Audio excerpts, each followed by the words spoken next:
אני מרגיש שמשהו משתנה, העייפות תחזור, האור יעלה, תחזקי אותה. Boker Tov, Shavua Tov, et bonne fête de l'Akba Omer pour tout le monde, pour tous et toutes, Bezrat Hashem, quand ce jour, Rabbi Shimon, il intercède, il intervient pour chacun, Bezrat Hashem, pour chacune, pour toutes les Yeshuot, et pour tous ceux qui sont là aussi, parce qu'ils se plaignent que je ne leur fais pas de bénédiction. Bon. Ceux qui sont là aussi, présents physiquement, Bezrat Hashem, Kol HaYeshuot. Alors, on va Bezrat Hashem aujourd'hui finir la Torah 49.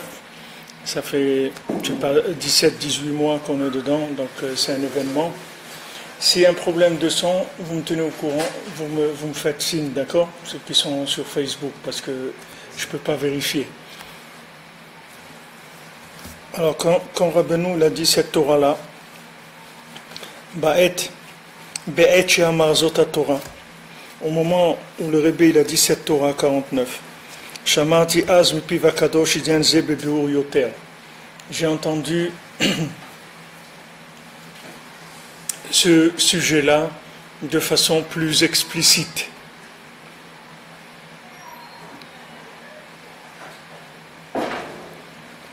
She'amar beferush inyan ze le'inyan bnei adam azochim la'asot tshuva le'avar.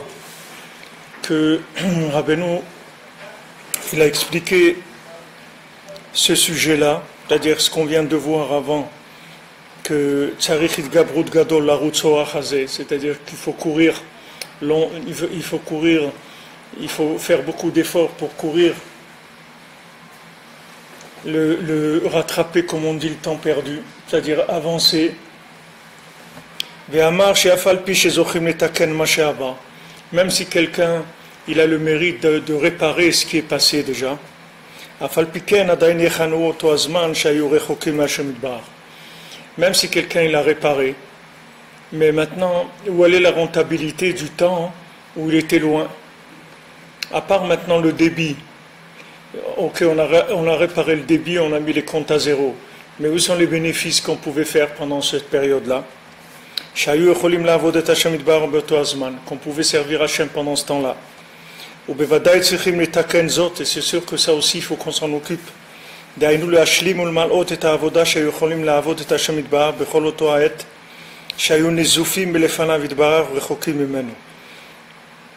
compléter et remplir le travail qu'on aurait dû faire au service d'Hachem pendant tout le moment où on était expulsé de devant Hachem et loin de lui.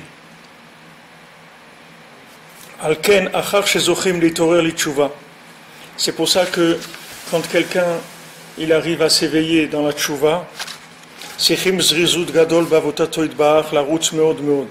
il faut être très productif dans la vodat Hashem et de courir beaucoup.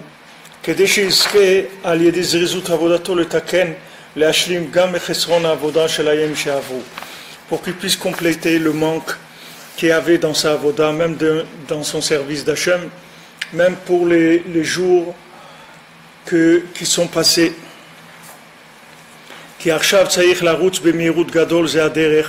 Parce que maintenant il faut courir rapidement ce chemin.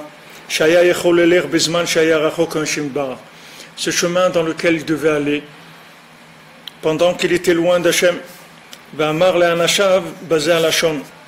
Et il a dit à ces hommes, il a dit à ces chassadim de cette façon-là, il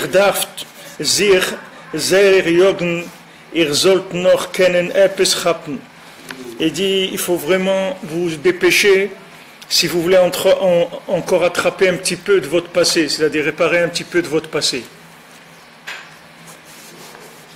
Alors maintenant, ça a l'air un petit peu contradictoire avec ce qu'on a vu jusqu'à présent, parce que dans toute la Torah, on a parlé de tzimtzum, on parlait de contraction de l'enthousiasme, on a parlé d'aller doucement, on parlait apparemment du contraire de tout ce qu'on est en train de dire maintenant.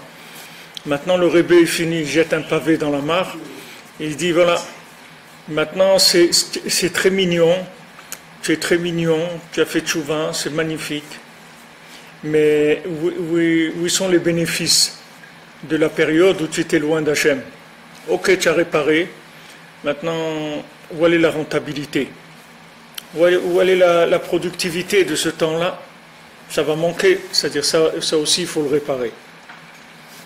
Alors Béhémet, il n'y a aucune contradiction du tout, c'est-à-dire que ce que Rabbeinu dit ici, c'est tout à fait en accord avec ce qu'on a vu jusqu'à présent. C'est uniquement, il faut mettre au point les choses et rappeler quelques points de la Torah pour savoir comment ça fonctionne. Ce qu'on a étudié sur l'enthousiasme, sur la contraction de la lumière, sur le fait de se concentrer sur l'engagement plus que se concentrer sur la lumière et l'extase par rapport à la lumière. Ça, c'est la méthode pour faire tchouva. C'est la méthode pour faire tchouva, puisqu'on a dit que le dalet, c'est la malchut, c'est le côté féminin. Le yud, c'est la chokhma, c'est le côté masculin. Et il faut mettre le yud, il faut le fusionner avec le dalet pour donner un hé. Et le hé, c'est la réparation de la malchut, c'est-à-dire quand la malchut, elle reçoit la chokhma, donc la malchut, elle devient effective, rentable et productive. Maintenant, on a vu aussi que la bina, que le yud, quand le yud il va fusionner avec le dalet, c'est aussi le principe de la bina, puisque quand le yud il fusionne avec le dalet, ça a deux effets. Ça a un effet sur la maison d'en bas et ça a un effet sur la maison d'en haut. Sur la maison d'en bas, c'est la révélation de la royauté d'Hachem dans le monde matériel, et la bina, c'est la possibilité d'injecter des nouveaux capitaux spirituels qui viennent des mondes supérieurs dans ce monde ici. C'est-à-dire, il y a, si vous voulez, ce monde-là, il tourne à une vitesse qui est la vitesse de où ce monde y tourne. Je parle de vitesse. Quand je parle de vitesse ici, je veux parler de présence spirituelle dans la matière. C'est ça que je veux parler quand je parle de vitesse. Donc ce monde-là, il tourne avec une présence spirituelle qui est le SMIG qui s'appelle la vie. D'accord? Là où il y a de la vie, ça veut dire qu'il y a une présence divine minimum qui donne la vie. On enlève cette présence divine, c'est la mort. D'accord? S'il y a l'âme qui est dans le corps, il y a de la vie. Mais maintenant, quelle est la part de l'âme qui est dans le corps? C'est le SMIC de l'âme, c'est-à-dire c'est le côté le plus bas de l'âme qui est proche de l'animal, c'est-à-dire qui est le côté qui fait fonctionner qui anime la viande, si on veut, qui fait de l'animation dans la viande. Ça, c'est le niveau le plus bas de l'âme. Si maintenant la personne, elle cherche à vivre en fonction de la spiritualité qu'il y a dans la matière, elle va commencer à faire un lien entre la chokhma et la malchut, c'est-à-dire entre la connaissance et le pouvoir. C'est-à-dire que le pouvoir, ça veut dire le pouvoir de révéler Hachem. Maintenant, dans la vie comme elle se présente, on peut dire que c'est Hachem, et on peut dire que non.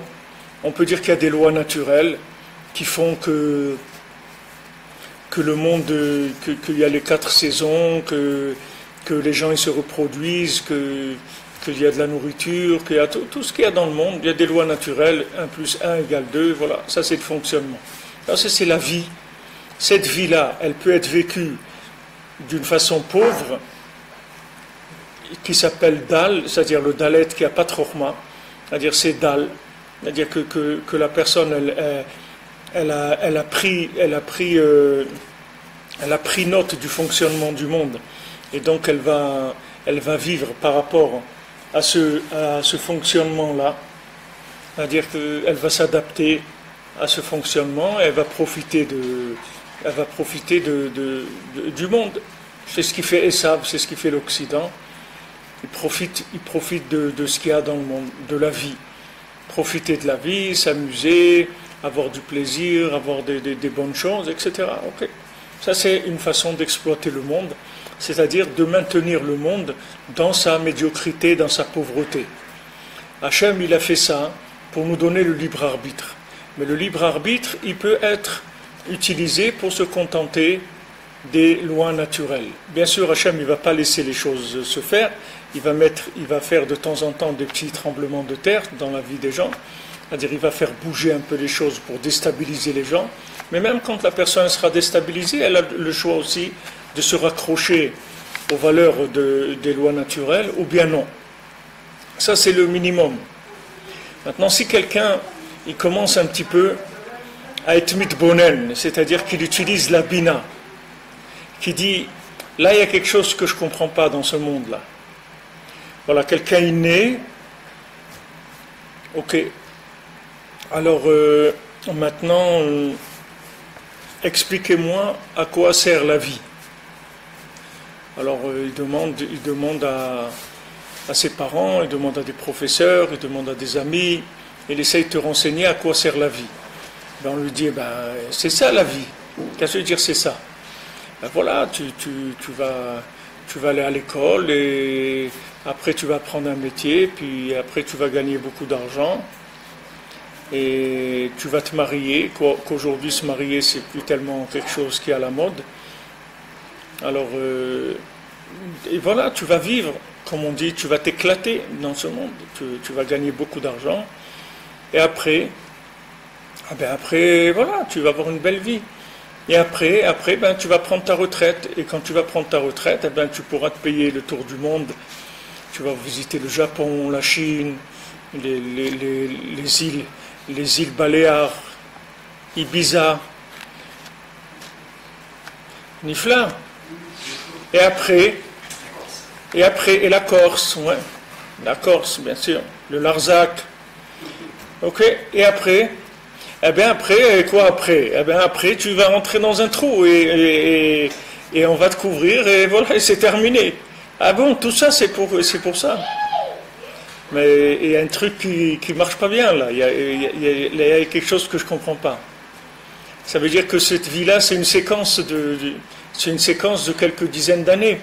Puisque maintenant, le temps que je finisse mes études, je commence à gagner de l'argent, et que j'ai le temps de m'éclater, et jusqu'au moment où mon corps il commence à s'éclater et bémettre, c'est-à-dire qu'il ne marche plus très bien, et après à peu près 30 ans, donc pour 30 ans, je vais faire ça, je vais supporter des maladies, je vais supporter des angoisses, je vais supporter des patrons, je vais supporter des guerres, je vais supporter... Donc là, il y a un truc qui ne marche pas. Dans votre analyse, il y a quelque chose que je ne comprends pas. Ok, toi t'es un fou, et on en a vu comme ça déjà des marginaux, regarde ce qu'ils sont devenus, ok. Bon, il continue sa route, il commence à chercher. Maintenant, quand il commence à chercher, il va commencer à connecter le Yud avec le Dalet. Donc il va commencer à découvrir un petit peu de la spiritualité dans le monde.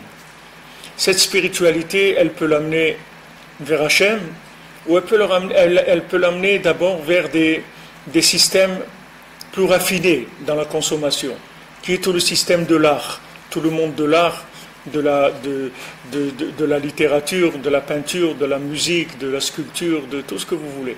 Tout ce qui est le monde de l'art, c'est un monde un petit peu plus raffiné par rapport à la consommation basique. C'est-à-dire qu'au lieu d'aller s'éclater... il y avait une chanson qui s'appelait On s'éclate au Sénégal, ou un truc comme ça, je me rappelle quand j'étais jeune. Alors, au lieu de s'éclater dans un resto ou dans un truc, bon, ça va se raffiner un petit peu. C'est de la musique, c'est déjà quelque chose de plus raffiné. Mais ça reste toujours dans un contexte de ce monde. C'est-à-dire, il n'y a pas encore eu de lien avec l'autre monde. Dès que maintenant, il y a une découverte de la connexion avec l'autre monde, dès que tu comprends que ce monde-là, il est connecté avec un autre monde qui le drive, ça y est, tu es passé à autre chose complètement. C'est-à-dire tu es passé dans le monde de la Bina. Qu'est-ce que c'est le monde de la Bina? C'est-à-dire que tu vas connecter le monde de la matière sur un système accéléré. Qu'est-ce que c'est ce système accéléré? C'est-à-dire c'est un système qui va augmenter la révélation divine dans la matière. Alors maintenant, plus tu vas chercher cette Bina, plus tu vas aller, tu vas parler avec Hachem, tu vas faire attention à ne pas abîmer les liens avec Hachem. Tu vas faire Shamor Vezachor, tu vas garder les liens, essayer de protéger les liens, de ne pas faire des bêtises qui coupent les contacts. Et d'un autre côté, tu développes le contact au maximum en essayant de monter dans la conscience d'Hachem. Tu développes ça. Quand tu vas développer ça, tu vas commencer une accélération. Accélération, ça veut dire que tu vas commencer à décrocher de la chorma, mais c'est plus la chorma comme tu as l'habitude de la vivre. C'est-à-dire, comme je vous ai dit l'autre jour, que la chorma, c'est de l'image. La bina, c'est film, c'est le film. La chorma, c'est des images. C'est-à-dire, la chorma, c'est mort. La bina, c'est vivant. C'est quand l'image, elle s'anime. C'est l'animation de l'image. Donc ça, c'est le principe de la bina. Et dans cette bina, tu peux monter dans la bina. Mais il n'y a pratiquement pas de limite, mais il y a quand même une limite. On voit que Rabbeinu, qui est un spécialiste de la 50e porte, puisque comme le nom de Rabbeinu l'indique, Moachnoun, le cerveau de la 50e porte, c'est-à-dire Rabbeinu, c'est celui qui est arrivé à la plus grande révélation de Bina dans ce monde. C'est pour ça que quand il est arrivé à 36 ans, ou 37 ou 38 ans, selon les Girsaot, il y en a qui disent 38, il y en a qui disent 37, disons 38, quand Rabbeinu est arrivé à 38 ans, il a dit les amis, je suis obligé de m'en aller, parce que je suis arrivé au maximum de la Bina qu'on peut tirer dans ce monde en étant dans un corps. Et comme moi je ne peux pas m'arrêter une seconde de tirer de la Bina, alors je m'en vais, c'est tout. Donc il est parti. C'est pas qu'il est parti pour s'arrêter, pour prendre la retraite, au contraire, il est parti pour travailler encore plus parce qu'il est monté dans des mondes supérieurs pour arriver à tirer encore beaucoup plus de Bina pour pouvoir sauver le monde et nous aider à chacune d'entre nous qui sommes ici dans ce monde. Donc ce système-là de la Bina, ça s'appelle la maison d'en haut. Dès que maintenant tu connectes la maison d'en bas avec la maison d'en haut, la maison d'en bas, elle commence à s'animer. Elle commence à s'animer, pas de dessin animé, elle commence à s'animer de présence divine. C'est-à-dire que tu vas voir de plus en plus de choses qui sont surnaturelles. Qu'est-ce que ça veut dire surnaturel? C'est-à-dire qu'il n'y a aucune logique pour que ces choses-là, elles se réalisent.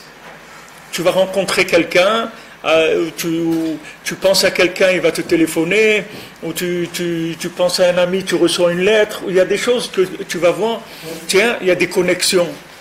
Tu vas découvrir qu'il y a des connexions dans ce monde.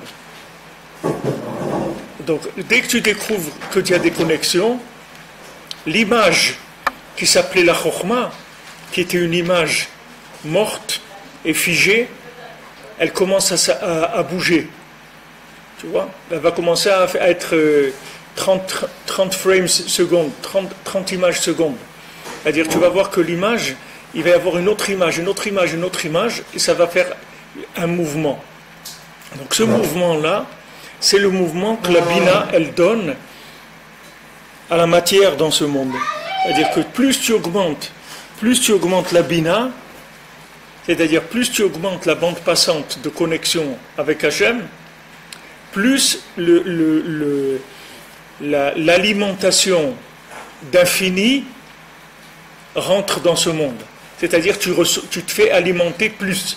Parce que du moment où tu cherches la connexion, tu respectes la connexion, tu respectes les liens avec Hachem, et tu veux les développer, donc tu entraînes que que Hachem il se révèle plus, de plus en plus, de plus en plus, de plus en plus dans ta vie. Maintenant, tu peux vivre à côté de quelqu'un, être assis à côté de quelqu'un. Lui, il voit un album photo et toi, tu vois un film. Et les deux, vous êtes là à côté de l'autre. Ça peut être un mari et sa femme aussi, ou des parents et leurs enfants. C'est pas obligé que ça soit. Rabbeinu il dit que tzadikim yoshvim, les tzadikim ils sont assis, ve'atrotehem, et leur couronne beroshehem, leur couronne elle est rentrée dans leur tête. Il y a des gens qui ont une couronne sur la tête, il y a des gens qui ont une couronne dans la tête. C'est-à-dire qu'ils ont intégré de la bina, ils ont fait rentrer de la bina dans leur tête. De la bina qui est rentrée, et cette bina-là, l'effet de la bina, c'est la découverte de la connexion. Il n'y a pas un plus grand plaisir dans ce monde, il n'existe pas un plus grand plaisir dans ce monde que de découvrir que les choses elles sont connectées. C'est le plus grand plaisir qui existe dans ce monde. Il n'y a pas plus que ça. Celui qui arrive à vivre dans l'ashgacha pratit, c'est-à-dire qui vit complètement dans la présence divine, qui n'est pas arrêté par... je vous ai raconté une fois, j'allais avec ma femme au Kotel, on était invité à une bar mitzvah, et je devais revenir pour le shiur, et on n'avait pas d'argent pour prendre le taxi pour revenir. Mais on n'avait pas le choix. C'est des gens de famille de ma femme, et tout, il fallait aller. Et si maintenant, pour revenir, on allait être embêté parce que j'allais être en retard. Je disais à ma femme, qu'est-ce que tu veux qu'on fasse? On y va, c'est tout. On n'a pas. Okay. On va, et quand il y a la bar mitzvah qui est en train de se dérouler, le jeune bar mitzvah au Kotel, il monte, etc. Il y a un monsieur qui vient vers moi, il me dit, toi, je dois te donner 50 shekels. Voilà, tiens. Il me les donne. Maintenant, il n'y a pas plus beau que ça dans le monde. Imaginez-vous, ça c'est un truc, imaginez-vous que toute la journée vous vivez comme ça. Il y a quelque chose de plus beau que ça. Il n'y a pas quelque chose de plus beau que ça. C'est le plus grand plaisir qui existe. Il n'y a pas plus magnifique, plus merveilleux que ça. Ça inclut tout l'art qui existe dans le monde. Ça inclut la peinture, le cinéma, la musique, la littérature, la philosophie, tout ce que tu veux. Il y a tout là-dedans. Parce que tu commences à vivre une vraie vie. Comme il dit le mendiant, le deuxième mendiant, Chaim Tovim. C'est Chaim Tovim, c'est-à-dire une belle vie, une vie magnifique, où ma vie elle est connectée. J'avais besoin de quelque chose. Voilà, quelqu'un il m'a écrit, il m'a dit voilà, Rabbi Frère, vous savez, je vous ai écrit, j'avais pas de travail, etc. J'ai commencé à demander, à parler avec Rabbi Nachman et demander par son mérite et tout. Il me dit, incroyable, mais je reçois une lettre de ça, etc. Je vais, et voilà, ça y est, j'ai un travail, je m'occupe des personnes âgées, et on m'a donné un travail, c'est magnifique, je remercie Hachem, je remercie Rabbi Nachman, etc. Quand quelqu'un il voit qu'on s'occupe de lui, mais personnellement, pas qu'on s'occupe de son pays, ou de sa ville, ou de son quartier, ou de son immeuble, ou de sa famille, on s'occupe de lui individuellement. Alors il n'y a pas un plus grand plaisir que ça, c'est la chose la plus élevée qui existe. C'est pour ça que Rabbeinu il a dit, moi je ne m'occupe pas des gens, moi je n'ai pas un groupe de chassidim, moi j'ai que des individus, moi je traite chacun individuellement. C'est-à-dire chacun, et même du vivant de Rabbeinu, à l'époque où Rabbeinu il donnait aux gens des jours de jeûne, chacun recevait son papier pour l'année des jours qu'il devait jeûner. Il n'y avait pas de rapport les uns avec les autres. Chacun, selon sa neshama, selon tout, Rabbeinu lui donnait, il dit voilà, tel jour, tu vas jeûner. Après Rabbeinu, il a dit il n'y a plus besoin de jeûner. Pourquoi il n'y a plus besoin de jeûner? Parce que du moment où Rabbeinu il est monté plus haut, toi tu n'as plus besoin de jeûner. Du moment où le connecteur universel il monte dans la bande passante de la Bina, toi tu as besoin de faire beaucoup moins d'efforts de toi-même. Puisque maintenant, lui comme c'est le connecteur universel, donc c'est comme tu prends le téléphone. Maintenant, du moment où ta compagnie de téléphone elle passe sur la 4G ou la 5G ou la 7G ou la 8G, alors ça y est, toi tu vas surfer sur ça. Mais toi tu n'as rien fait, toi. Qu'est-ce que tu as fait, toi? Tu es abonné, c'est tout, à cette compagnie. Maintenant, cette compagnie, elle développe tout le temps des systèmes pour améliorer son service. Parce que dans ce monde, il y a de la concurrence. Dans le cas du tzaddik, ce n'est pas du tout ça qui le motive. Ce qui le motive, c'est de réparer le monde. Donc lui, il développe tout le temps des systèmes de plus en plus perfectionnés pour amener de la bina dans le monde. Et il suffit que toi, tu sois connecté à lui et tu reçois les services. Avant, il tournait sur de la 4G, maintenant il est passé sur de la 8G. Toi, tu n'as rien fait là-dedans, tu ne sais même pas ce que c'est. Mais toi, tu reçois les avantages de ça, c'est-à-dire ta bina, elle va augmenter automatiquement. C'est-à-dire, c'est pour ça que Rabbeinu, il a dit deux choses, c'est-à-dire quand il a parlé des jeunes, et il y a ce côté-là qui est extraordinaire, que Rabbeinu l'a dit, il y a ces chassidim dont à partir de maintenant, vous n'avez plus besoin de jeûner. Et il a dit quelque chose qui est moins sympathique, il a dit pour ceux qui ne me connaissent pas et qui ne sont pas attachés à moi, c'est pas la peine qu'ils jeûnent, de toute façon, ça ne leur servira à rien. C'est-à-dire que maintenant, tant que maintenant, il y a un niveau général, alors tu peux travailler en freelance, tu vois. Tu peux travailler à ton compte. Tu développes le système à ton compte. Mais il faut que tu sois au diapason avec ce que le tzaddik il a amené dans le monde. Tant que le tzaddik il n'a pas amené une bina qui enlève le fait de jeûner, donc tu peux jeûner même si tu n'es pas connecté au tzaddik, c'est pas grave. Tu peux jeûner parce que ça reste un travail général. Mais si le tzaddik il a amené quelque chose, que cette chose-là, elle a enlevé le jeûne, ça ne sert plus à rien que tu jeûnes. Vous comprenez? Quelqu'un qui est attaché à Rabbeinu qui jeûne, il est en stira, en pire. Pourquoi tu veux qu'ils jeûnent? On parle maintenant des jeunes qui sont pas facultatifs, des jeunes qui sont freelance. Quelqu'un qui ne connaît pas Rabbeinu. Alors maintenant tu vas parler de ceux qui sont attachés à Rabbeinu. Pourquoi maintenant tu me parles de quelqu'un qui n'est pas attaché? Tu parles de quelqu'un qui connaît Rabbeinu ou qui ne connaît pas? Qui connaît, c'est une grosse sira. Alors, parce que ça veut dire c'est qu'il ne connaît pas Rabbeinu. Parce que Rabbeinu te dit Béférouche, il n'y a pas besoin, ça ne sert à rien que tu jeûnes. Moi je le dis aux gens, il y a des gens que je connais qui sont des sportifs, des action, ils aiment jeûner. Je dis au lieu que tu jeûnes, tu sais quoi? Les jours où tu veux jeûner, tu te fais une journée de beau des doutes, tu vas 8 heures dans la forêt, prends à manger, prends des steaks, tout ce que tu veux, fais-toi un dégris, mais fais 8 heures d'Itbo des doutes et je veux dire, tu vas voir qu'est-ce que c'est, 8 heures d'Itbo des doutes. Tu vas voir, là c'est quelque chose. Mais jeûner, ça ne sert à rien. Rabbeinu nous dit, quelqu'un qui jeûne, c'est comme quelqu'un qui a un sac avec des trous et il tape sur le sac pour enlever les trous. Mais les trous, ils sont dans le sac, et ça ne sert à rien de taper sur le sac. Il faut réparer. Ça ne sert à rien de taper sur le sac. Donc, quand le tzaddik il monte en asaga de la bina, c'est-à-dire qu'il décroche plus de bina, ça veut dire pour nous plus de miséricorde. Plus de miséricorde. Ça veut dire qu'il te sort de ta bêtise de plus en plus. Plus lui, il découvre un niveau de bina élevé, plus toi tu sors de ta bêtise. C'est-à-dire tu commences à faire des liens entre des choses. Et tu commences à ne plus être un idiot. C'est tout. Qu'est-ce que c'est un idiot? C'est un bonhomme qui a des images. C'est ça un idiot. Un idiot, c'est un bonhomme qui vit avec l'association d'images. Alors que maintenant, s'il voyait un film, il verrait que ces images-là, elles sont fausses. Ce qu'il a développé de l'image, c'est faux. Parce qu'il verra les mouvements, il verra le son, tout ce qu'il y a avec, il va voir qu'il s'est trompé quand il a interprété l'image. Donc plus le tzaddik monte dans la bina, et plus il peut te réparer les images. Maintenant, je vous ai parlé l'autre jour de ça, Bémet, je n'ai pas eu le temps de développer beaucoup, mais je vous ai parlé du inyan des traumatismes, qui sont des bugs dans le cerveau, et que ces bugs-là, c'est des fixations d'images. C'est des fixations d'images. C'est ça les bugs. C'est-à-dire, quand quelqu'un il a un traumatisme, ça veut dire qu'il y a une image qui s'est mise à un moment dans un circuit dans son cerveau, et à chaque fois qu'il emprunte ce circuit, cette image-là, elle le bloque.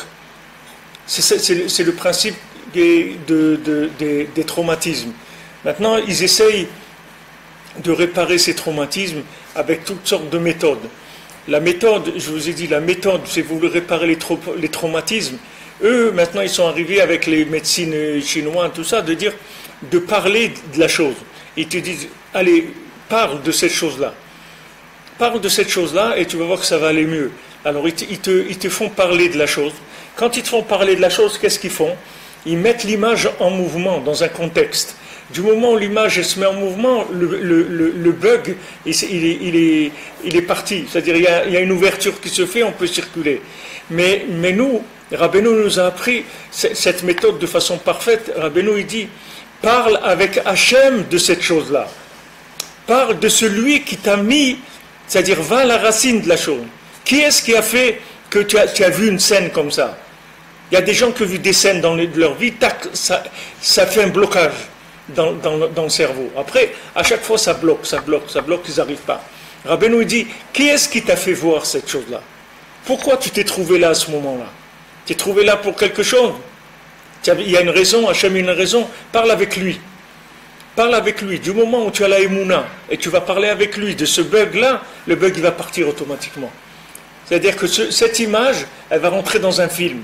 Ce film, ça s'appelle la Shgacha Pratit. C'est-à-dire que tu vas rentrer dans le contexte de la émouna et de la providence. Et tu vas savoir que cette situation, c'est pas comme on dit, quelqu'un il dit, il y a une tuile qui m'est tombée sur la tête. C'est pas une tuile. C'est dans un contexte général. Donc du moment où c'est dans un contexte général, ça va fluidifier la circulation de la chose et tu as libéré ton cerveau de ça et ton émotionnel et tout ce qui va suivre avec. Donc ce principe-là, c'est-à-dire de la bina, c'est ça. C'est-à-dire plus on t'augmente la bina, plus tu accélères le niveau, pardon, merci, le niveau de circulation des images. Et donc, toi qui vivais en images, c'est-à-dire tu as l'image de la parnassa, tu as l'image de la santé, tu as l'image de la maison, tu as l'image de l'épouse, l'image des enfants, l'image de l'école, l'image de la synagogue. Et tout ça, c'est un film maintenant. C'est plus des images. Pourquoi? Parce que chacun, il est rentré dans un scénario où tout le monde joue son rôle à l'intérieur. Donc après, ça s'appelle Chaim Tovim. Ça, c'est la clé du bonheur. Tu veux découvrir le bonheur, tu veux découvrir le monde futur dans ce monde, c'est ça.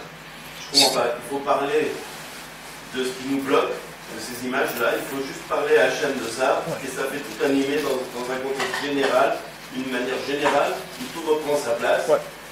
Et ça fait le Ouais. Parce que maintenant, quand tu parles avec Hachem de la chose, c'est-à-dire que tu as la émouna, que ça fait partie d'un plan, que c'est pas qu'il t'est arrivé un truc isolé, il y a un plan de l'Ashgacha. Il y a un plan. Hachem, il dirige le monde. Du moment où tu rentres ça dans ce plan-là, la chose, elle a perdu son aspect bloquant. C'est-à-dire que ça bloque plus. C'est comme ça, c'est tout, c'est la volonté d'Hachem. Il y avait ici un mendiant à Mehacharim, un mendiant à Breslev, quelqu'un qui ramassait la tzedaka, et maintenant, à la Vachalom, il est niftar, ça fait au moins 15-20 ans qu'il est niftar. Mais à l'époque, il y a 35 ans, il voulait aller à Ouman. Alors il a ramassé des années et des années pour aller à Ouman. À l'époque, ça coûtait très cher, les billets d'avion. C'est-à-dire, le voyage pour aller à Ouman, ça coûtait très très cher.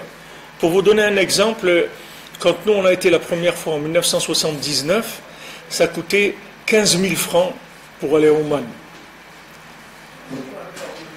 En 1979. C'est-à-dire, je ne sais pas, c'est comme si tu dis aujourd'hui 10 000 euros ou un truc comme ça. Voilà ce que ça coûtait. Pourquoi? Parce que comme tu ne pouvais pas aller officiellement, il fallait passer par Moscou. À Moscou, ils te mettaient dans un hôtel où ils te prenaient $1000 la nuit ou un truc comme ça. C'était des chiffres énormes. Ça venait très très cher. Alors ce vieux monsieur, il a ramassé comme ça des années et des années.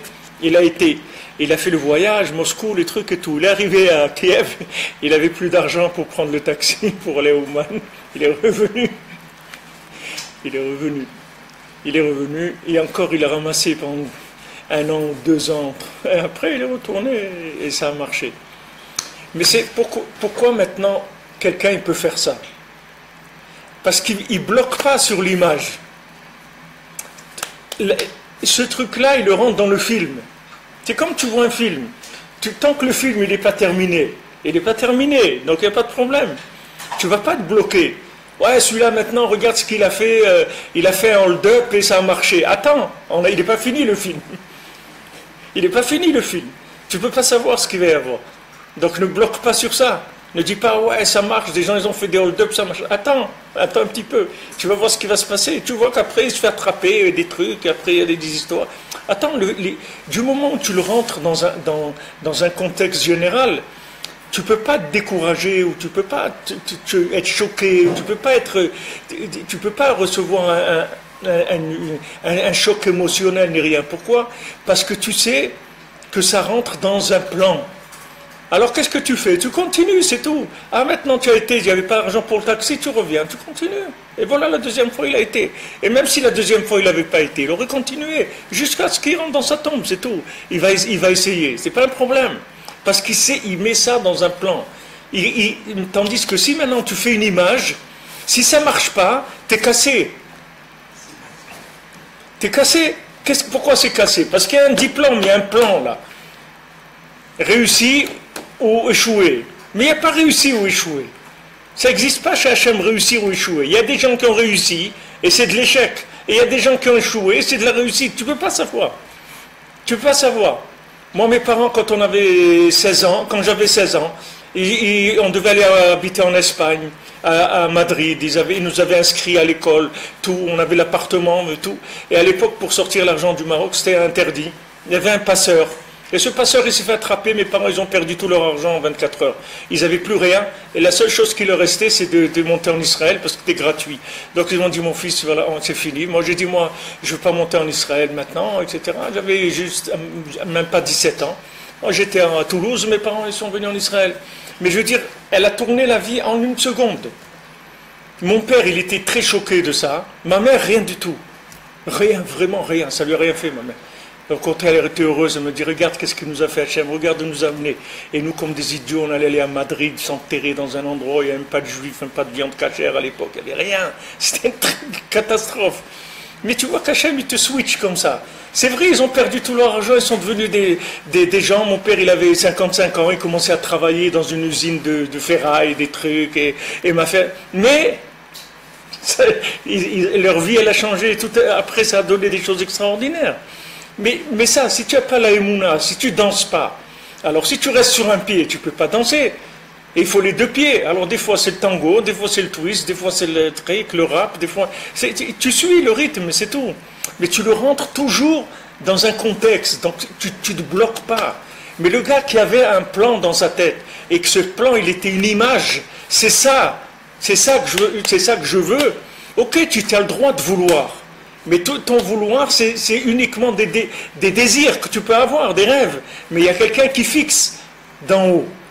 Il te dit maintenant, il te dirige vers autre chose. Alors ça y est, tu l'acceptes, c'est tout. Il n'y a pas de problème. Tu acceptes ce que Hachem il te donne.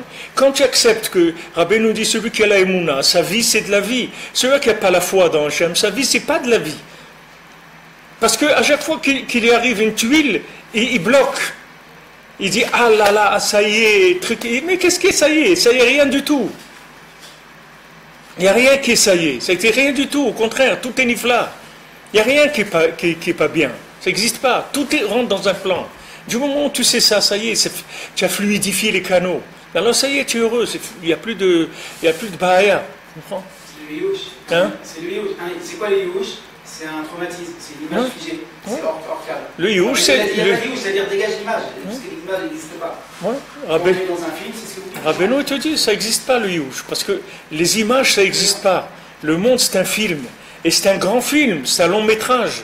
C'est un métrage de 5777 ans. C'est pas un court métrage, c'est un long métrage. Parce que tu ne sais pas d'où tu viens, ton histoire, tu ne sais pas ce qu'elle est, Vichlal.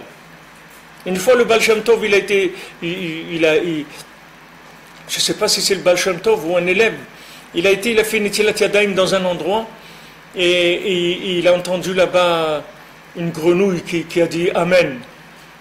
Et après, on lui dit, cette grenouille-là, c'est un Talmid Chacham, c'était un érudit en Torah, qui faisait pas attention à Netilat Yadayim. Ça fait 3 siècles qu'il est dans cette grenouille-là, le bonhomme. Ça faisait 3 siècles qu'il était dans la grenouille. Et quand le Baal Shem Tov, il a fait Netilat Yadayim, et il a fait la bracha, il a répondu Amen, il a eu son tikkun, il est sorti. C'est un film, ce monde-là. C'est un film. Tous les films de fiction, ils n'arrivent pas au milliardième de la réalité que c'est ce monde-là. Seulement, c'est une histoire. Tu vois une grenouille. Tu sais que cette grenouille-là, c'est un grand rave le pauvre, ça fait 3 siècles qu'il vit dans une grenouille. Tu sais pas, tu peux pas le savoir quand tu vois une grenouille. Tu sais pas. Mais tout est en mouvement. Il n'y a pas de chose. Du moment où tu rentres dans le mouvement, il n'y a plus de problème. Donc maintenant que Hachem nous a mis dans la 50e porte de la Touma, que la 50e porte de la Touma, elle veut nous rendre fous par l'imagination, par le virtuel, il faut lutter contre ça avec la Emouna et la communication. C'est les seules choses qui vont permettre de régler ce problème-là. Donc pourquoi je vous dis ça? C'est des choses dont on a déjà parlé, parce que quand Rabbeinu il parle ici qu'il faut courir, etc., c'est quand il dit de faire vite, c'est ça ce que ça veut dire faire vite. Faire vite, ça ne veut pas dire que maintenant tu vas venir comme un bleu et tu vas faire vite. Tu vas d'abord connecter. Une fois que tu as connecté le Yud et le Dalet, une fois que tu as commencé à tourner en système de connexion avec le monde supérieur, ça s'appelle faire tchouva. Tchouva, ça veut dire que tu retournes vers le Hé, c'est-à-dire que tu comprends qu'il n'y a rien qui est figé dans le monde. Tout est animé. Ça dépend le nombre ça dépend la vitesse de connexion qui va te donner l'image, comment elle va tourner. C'est-à-dire que si tu as de la connexion, la bande passante est plus grande, tu as plus d'émouna, tu as plus d'Irat Shamayim, tu vas voir que tu vas arriver à 30 images secondes. Et tu vas voir que ta vie, c'est un film. C'est un film, c'est une histoire merveilleuse, c'est magnifique. Et si maintenant tu tournes doucement, tu vas voir que c'est des images saccadées comme ça, tac. Chaque chose, qu'est-ce que ça veut dire saccadé? Ça veut dire qu'il y a un espace entre une image et une autre. C'est ça saccadé. Ça veut dire entre ton travail et ta maison, et ta prière, et ta santé, et tes trucs, tout ça, c'est des images qui sont un peu séparées. Il y a des gens chez qui c'est séparé complètement. Et il y a des gens, ça se rapproche. Après, tu vas voir que tu as une discussion avec ta femme ce matin, tu retrouves la chose dans ton travail. Tu retrouves la chose quand tu marches dans la rue. Tu retrouves la chose dans ta prière. Tu vois que c'est une idée qui tourne. C'est une idée qui tourne. Combien de fois des gens, je parle avec eux, que ce soit en France, au Canada, et on parle, mais ils me disent, mais c'est incroyable ce que tu me dis. On a étudié ça aussi, nous, ce matin. Nous aussi, on a étudié la même chose. On a parlé de... Maintenant, quelles sont les probabilités pour qu'on étudie la même chose? Au moins, de probabilités, tu peux pas... 1 sur 1 milliard. Et pourtant, on a étudié la même chose. Et c'est pas une fois, ni 10 fois, ni 20 fois qu'on l'a vu. Ça, pourquoi? Parce que Rabbeinu, il a une yeshiva. Sa yeshiva, elle est dans le monde entier. C'est pas ici ou là-bas. C'est une yeshiva universelle. C'est-à-dire que tous les gens dans le monde, ils vont étudier la leçon que Rabbeinu il a donnée aujourd'hui. Alors, un c'est un pêcheur aux Antilles, l'autre c'est quelqu'un qui fait du yoga à Ibiza, l'autre c'est les trucs. Mais tous les gens, ils vont tourner dans le même scénario. Parce que le tzaddik, c'est lui qui fait le scénario de la journée. Il n'y a personne d'autre qui fait le scénario. C'est lui qui, tous les jours, il amène le scénario de la journée. Et tous les gens, ils vont tourner là-dedans. Seulement, il faut avoir de la connexion. C'est tout. Du moment où tu as de la connexion, le Yud et le Dalet, c'est-à-dire la connaissance, elle rentre dans la réalité et elle anime la réalité. Et à ce moment-là, dès que la connaissance minimum qui est en ton pouvoir dans ce monde, tu la connectes avec la réalité, à ce moment-là, tu fais grandir la maison d'en haut. La maison d'en haut, ça veut dire que maintenant, tu donnes en haut la possibilité à la Bina d'en haut de rentrer en contact avec la réalité de ce monde. Mais tant que tu ne fais pas ça, c'est-à-dire que tant que ce qui t'incombe comme responsabilité entre ta connaissance et ton comportement, tant que tu ne fais pas ce que tu peux faire, toi, entre ces éléments, la maison d'en haut, elle ne bouge pas. Le mendiant, il dit, Moi, je peux faire tout ce que vous pouvez pas faire. Mais ce que vous pouvez faire, jamais je vais le faire à votre place. Faites ce que vous pouvez. C'est-à-dire, tu as une chokhma, comme la Gemara elle dit, quelqu'un, c'était un pêcheur qui pêchait au filet et trucs. Alors il parlait avec un Tana et il disait moi je peux pas étudier la Torah parce que moi j'ai pas de connaissances pour étudier la Torah. Moi je suis un homme simple, pas de connaissances pour étudier la Torah. Alors le Tana il lui a dit tu as de la connaissance pour faire un filet de pêche, oui. Tu sais faire des filets de pêche, c'est une chokhma, comment tu fais le filet de pêche que tu pêches. Cette chokhma là, mets-la dans la Torah, dans ce niveau-là dans la Torah. C'est-à-dire que maintenant, tu as un niveau de connaissance, tu as un niveau de chokhma, connecte-le avec la malchoute. C'est-à-dire, fais des applications de cette chose-là. Connecte sur l'application. Tu as un minimum, tu dois être un père de famille, tu dois te marier, tu dois avoir des enfants, tu dois travailler. Ça, c'est le minimum. Tu es un père de famille, travailler, avoir une maison, être habillé correctement et t'occuper de ta famille correctement, qu'ils aient de quoi manger, s'habiller. Ça, c'est le minimum pour que tu puisses. C'est le kit si tu veux rentrer chez SFR. Si tu veux te laisser faire dans la Bina, il faut que tu commences avec ça. C'est-à-dire, tu commences avec ça, tu fais partie de, comme Rabbeinu dit dans la Torah de Shavuot, la Torah 56 dans l'écouté Moran, Ish Sorer Bebeto, un homme qui amène la lumière d'Hachem dans sa maison. Ça, c'est le SMIG.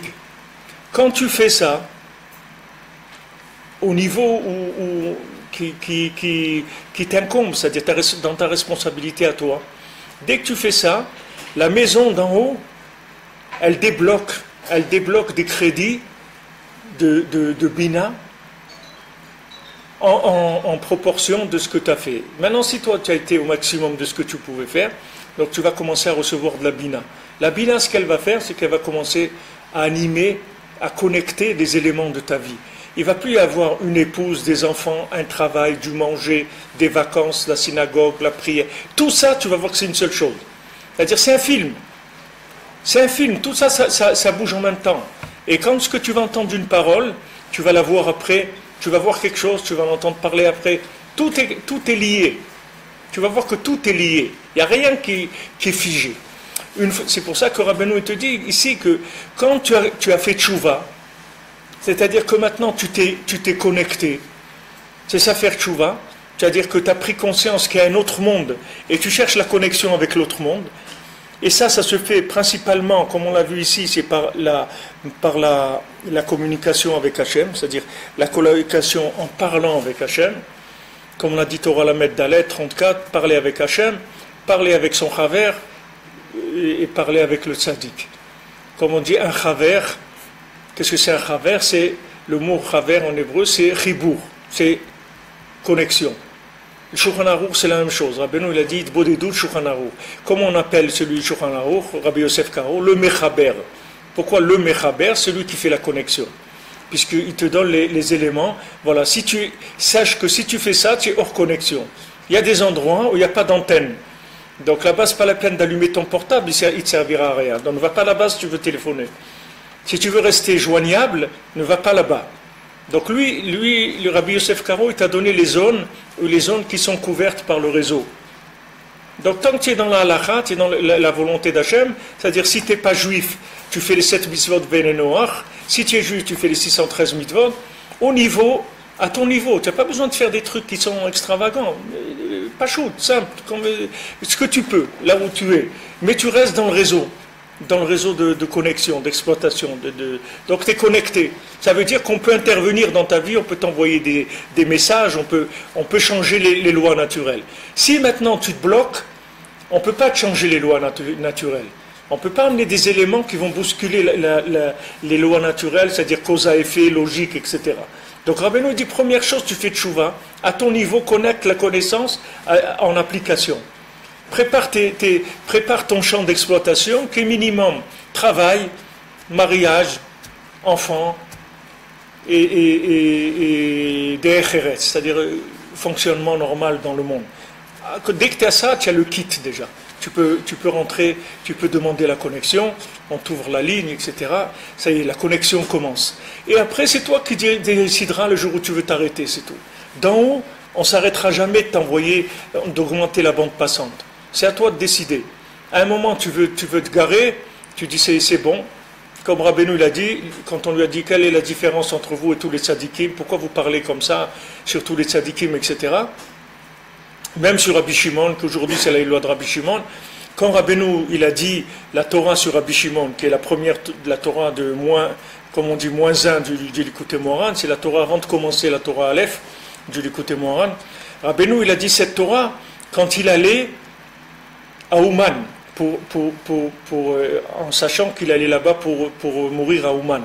Dans le voyage en allant à Ouman pour mourir là-bas, alors il a dit cette Torah-là. Il a dit il n'y a pas de génération qui est orpheline. D'ailleurs, il y avait Rabbi Shimon, et comme c'est écrit que l'otishakar mi Pizarro shel Yochai, c'est-à-dire que la Torah ne s'oubliera pas, comme les Chachamim ils se sont réunis dans Yavne, dans la vigne de Yavne, et ils ont dit la Torah, Atida Torah l'otishakar mi Israël, la Torah elle va s'oublier du Ham Israël, et lui il a dit non. Elle ne va pas s'oublier. Pourquoi? L'otishakar mi Pizarro shel Yochai.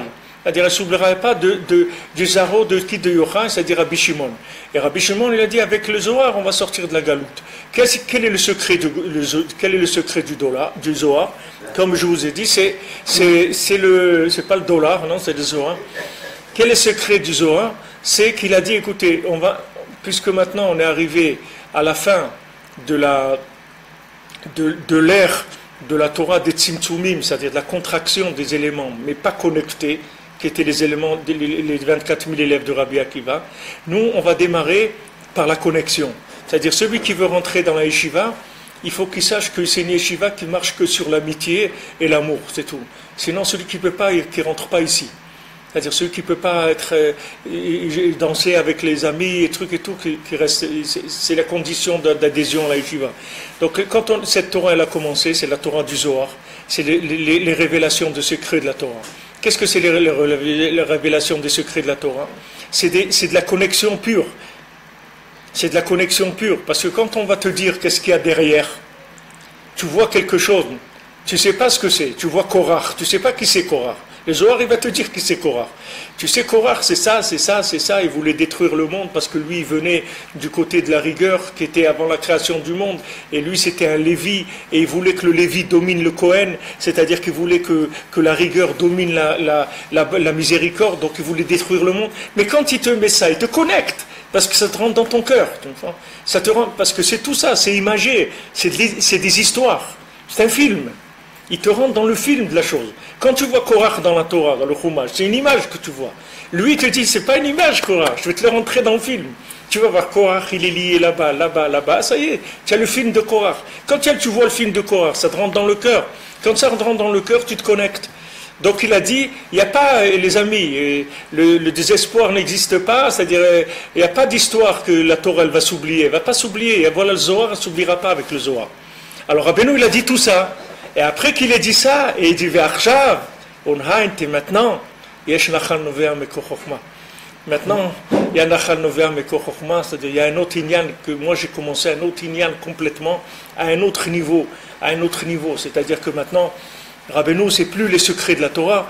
Rabbeinu, c'est que tout ce qu'il y a dans la vie de quelqu'un, ça devient les secrets de la Torah. C'est-à-dire que n'importe quel élément, il est nachal novea meko chokhma. C'est-à-dire que n'importe quelle chose, ça va devenir une source jaillissante de connaissance d'Hachem. Tu n'as pas besoin que ça soit d'Afka figé sur quelque chose, comme hier, je vous ai dit Shabbat, quand le Pirkei Avot, il dit Eze chacham alomed mikol adam. Qu'est-ce que c'est un chacham? C'est celui qui apprend de chacun. Comme c'est écrit, qui mikol melamda iskalti. De tous ceux qui m'ont enseigné, ils m'ont rendu intelligent. Qui Torah sichali. Parce que ta Torah, c'est une discussion pour moi. C'est-à-dire que maintenant, je suis arrivé à un tel niveau que toutes les discussions c'est de la Torah, que tout ce que j'entends c'est de la Torah, que tout ce qu'il y a dans le monde c'est Hachem qui me parle. Et ça y est, je suis rentré dans ce... alors maintenant, c'est normal que j'apprends de tout le monde, puisque chacun c'est un diffuseur de la parole d'Hachem. Puisque quelqu'un qui est vivant, pourquoi il est vivant? Parce qu'il a Hachem en lui. Donc automatiquement, il devient un diffuseur de la parole d'Hachem. Donc après, j'entends, à moins d'avoir la longueur d'onde qui correspond, pour entendre les messages. Donc quand Rabbeinu, il y a un lien entre que Rabbeinu, c'est en allant à Ouman, où Rabbeinu, et là-bas, Rabbi Nathan, il dit des expressions qui sont très très fortes. C'est-à-dire qu'il dit que dans ce voyage-là, quand Rabbeinu il a été à Ouman, normalement c'était Rav Naftali qui devait l'accompagner. Et Rav Naftali il a eu un problème, c'est pas quoi, il ne pouvait pas l'accompagner. Et Rabbi Nathan il voulait l'accompagner. Mais Rabbeinu lui a rien dit. Donc il attendait, il ne savait pas quoi faire. Alors qu'est-ce qu'il a fait? Il a été louer le carrosse, tout ce qu'il fallait pour Rabbeinu. Et il s'est infiltré comme ça, et comme ça il a fait ce voyage. Et il dit que ce déplacement-là, que lui, il était avec Rabbeinu dans ce déplacement-là, tous les univers, tous les mondes, tout ce qu'il y a eu, il dépendait de ce voyage qui soit avec Rabbeinu dans ce déplacement-là. Quand il a été à Ouman pour être mistalek. C'est-à-dire le fait qu'il était avec lui dans ce déplacement pour aller, que Rabbeinu allait mourir à Ouman avec tous les tikkunim des neshamot qu'il a fait, toutes les réparations des âmes qu'il a fait, de ce fait que Rabbi Nathan il était avec lui à ce moment-là, ça a changé complètement l'histoire du monde, le fait qu'il était avec lui. S'il n'avait pas été avec lui, ça aurait été autre chose complètement. Donc quand Rabbeinu il a raconté le maasé de Rabbi Shimon, c'est pour dire, juste, il y a eu Rabbi Shimon, et maintenant, on commence autre chose complètement. Parce que Rabbi Shimon, Bémet, le Harizal, le Baal Shem Tov, c'est toutes des écoles qui découlent de Rabbi Shimon. C'est-à-dire que Rabbi Shimon, il a donné, si vous voulez, Rabbi Shimon, c'est comme le Chumash par rapport comme le Chumash et la Mishnah et la Halacha et la Gemara par rapport au Harizal et à toute l'école du Harizal avec le Rabbi Chaim Vital, le Ramak, tous ceux qui ont écrit sur la Kabbalah, qui ont amené une vraie chokhmah, parce que quand tu étudies le Zohar comme ça, tu ne peux pas savoir, tu ne peux pas apprendre la Kabbalah avec le Zohar, comme ça en lisant le Zohar. C'est-à-dire que le Harizal, il a construit ça, il en a fait une chokhmah. Mamash comme de la halakha, il a construit tout comment il marche le Zohar. Après, le Baal Shem Tov, il a descendu plus populaire, c'est tout. Il a rendu la chassidoute, c'est plus populaire. C'est-à-dire ça descend plus dans le vécu. Mais Rabbeinu, il a dit maintenant, il y a Anachal Novea Mekor Chokhmah, on commence autre chose complètement. Rabbeinu dit, je commence quelque chose de complètement nouveau, autre chose qui n'a jamais existé dans le monde. C'est-à-dire que les gens ils disent, ouais, Rabbi Nachman il parle de la Kabbalah, Rabbi Nachman il parle pas de la Kabbalah, il parle pas du Zohar, il parle pas du Chumash, il parle de la Gemara. Rabbi Nachman il utilise tout ça juste pour poser ses enseignements dessus. Mais ces enseignements, ils sont au-dessus de tout la Kabbalah, du Zohar, de tout. Ça n'a rien à voir avec tout ça. C'est des enseignements qui viennent d'endroits beaucoup, beaucoup plus élevés que la Torah, comme elle est apparue dans le Niglé, dans le Nistar, que ce soit la Torah Pashut, le Chumash, la Mishnah, la Gemara, Halacha, le Midrash, tout ça. Ou le Zohar, Rabbeinu, sa Torah, elle vient d'avant que commence la Torah, c'est-à-dire quand la Torah, c'était une histoire encore. C'était une histoire, c'était un Sipurim Masiyot, c'était un conte. Et vous verrez que la Torah de Rabbeinu, elle est basée, quand vous rentrez un petit peu dedans, comme nous, on essaye un petit peu de construire dans le Youn, un petit peu d'approfondir les enseignements. Vous voyez que tout ce que Rabbeinu utilise, que ce soit les Teilim ou la Gemara ou n'importe quoi, c'est uniquement pour habiller son enseignement. Mais ce n'est pas son enseignement. Les gens y croient que Rabbeinu l'explique. Rabbeinu n'explique rien du tout. Rabbeinu n'explique pas ni la Gemara, ni le Zohar, ni rien. Seulement quand il l'utilise, en même temps ça fait une explication. Rabbeinu il a dit Beferouche, il a dit ça de façon explicite. Il dit que Rabbi Shimon il remercie Rabbeinu quand Rabbeinu utilise le Zohar. Parce que Rabbeinu il donne un nouveau visage au Zohar. Mais quand il l'utilise, c'est pas qu'il l'explique. Mais le fait qu'il l'utilise, ça donne une nouvelle facette au Zohar d'explication. Alors, Bezrat Hashem, on a fini cette Torah 49. Et donc on va commencer, Bezrat Hashem, demain la Torah 50. Si à l'écouter Moran là-bas, si vous me donnez qu'on commence quelques lignes pour ne pas interrompre Bezrat Hashem, le flux. Pour que Combien de temps elle a duré la Torah 49 Hein? Combien de temps elle a duré ici la Torah 49 17-18 mois à peu près, je ne sais pas, 17-18 mois. On est à... La donne en français. Non, pas en français. Sur le site, tu peux voir le premier cours, la date. Voilà, allez voir. Il y avait son fils à la Maroc. Il lui a dit bonjour, il fait partie des... Ah ouais. Donc, Bezrat Hashem, on remercie Akadosh Baruch Hu, on remercie tous les tzadikim qui nous ont donné le srout de pouvoir étudier cette Torah pendant tous ces mois-là, avec tout ce qui en est sorti. Et on remercie tous les gens aussi qui sont à l'écoute et qui suivent, parce que s'ils n'étaient pas à l'écoute, toutes ces choses-là ne viendraient pas dans le monde. Chez chaque âme qui écoute, et elle fait descendre sa partie de la Torah. chacun il a une part dans la Torah, Rabbeinu dit. C'est pas parce qu'il connaît plus ou moins la Torah, mais chacun il a sa part dans la Torah. Et donc quand on se connecte ensemble, c'est la Torah de chacun qui descend. Miché Shnopo Ayom, Rabbeinu dit, celui qui est là aujourd'hui, présent ici dans cette salle, et celui qui n'est pas là, toutes les neshamot, tous les gens qui sont là à l'écoute, c'est grâce à tout ce rassemblement-là qu'il y a une Torah comme ça qui peut descendre dans le monde. Donc la Torah Nun, c'est pas une Torah qui est très longue, donc normalement on restera pas 1 an et demi dessus, quelques semaines, je peux pas vous dire combien. Alors Rabbeinu il dit, il commence par, ça c'est la Shon Rabbeinu Zal, c'est-à-dire cette Torah 50, c'est la Shon Rabbeinu Zal, c'est-à-dire ça a été écrit par la main de Rabbeinu Mamash, qui a dit Atzila Micherev, ça c'est un pasouk dans Tehillim, Atzila Micherev Nafshi, c'est sauve de l'épée mon âme, Miyad Kelev, il dit sauve-moi de la main du chien. Il y a une suite dans le pasouk. Et je ne sais pas si c'est Yechidati, que c'est écrit Miyad Kelev Yechidati, c'est-à-dire sauve mon âme de la main du chien. Ça c'est le pasouk. Rabbeinu il amène toujours un pasouk. Après il dit Oshieni mi pe'aryeh. Après c'est écrit délivre-moi de la bouche du lion. Alors Rabbeinu dit Ki kol hapogem babrit en yechol litpalel beprinat kol atzmotai tomarna. Tout celui qui abîme l'alliance, c'est-à-dire qui trahit le lien avec Hachem, qui trahit donc ce qui donne la vie, alors il ne peut pas prier avec tous ses os, c'est-à-dire kol atzmotai tomarna, que tous mes os ils parlent devant Hachem. Quand quelqu'un ne prie pas comme ça, que tous ses os ils sont dans la prière, alors il y a un chien qui vient et qui mange son offrande, son sacrifice qu'il veut amener. Donc ça, Rabbeinu l'amène, c'est de Tikkun Zohar, ce passage-là.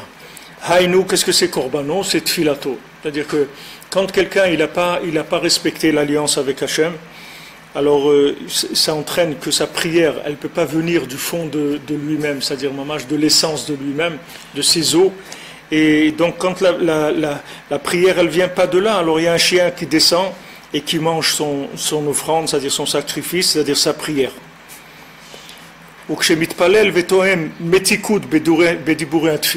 Et quand quelqu'un il prie et il sent de la douceur dans les paroles de la prière, donc qu'est-ce que ça veut dire que tous mes os disent la prière? Ça veut dire que je sens de la douceur dans les paroles de ma prière. Je dis ma prière et je sens de la douceur dans les mots, ça veut dire que là ça vient de mes os.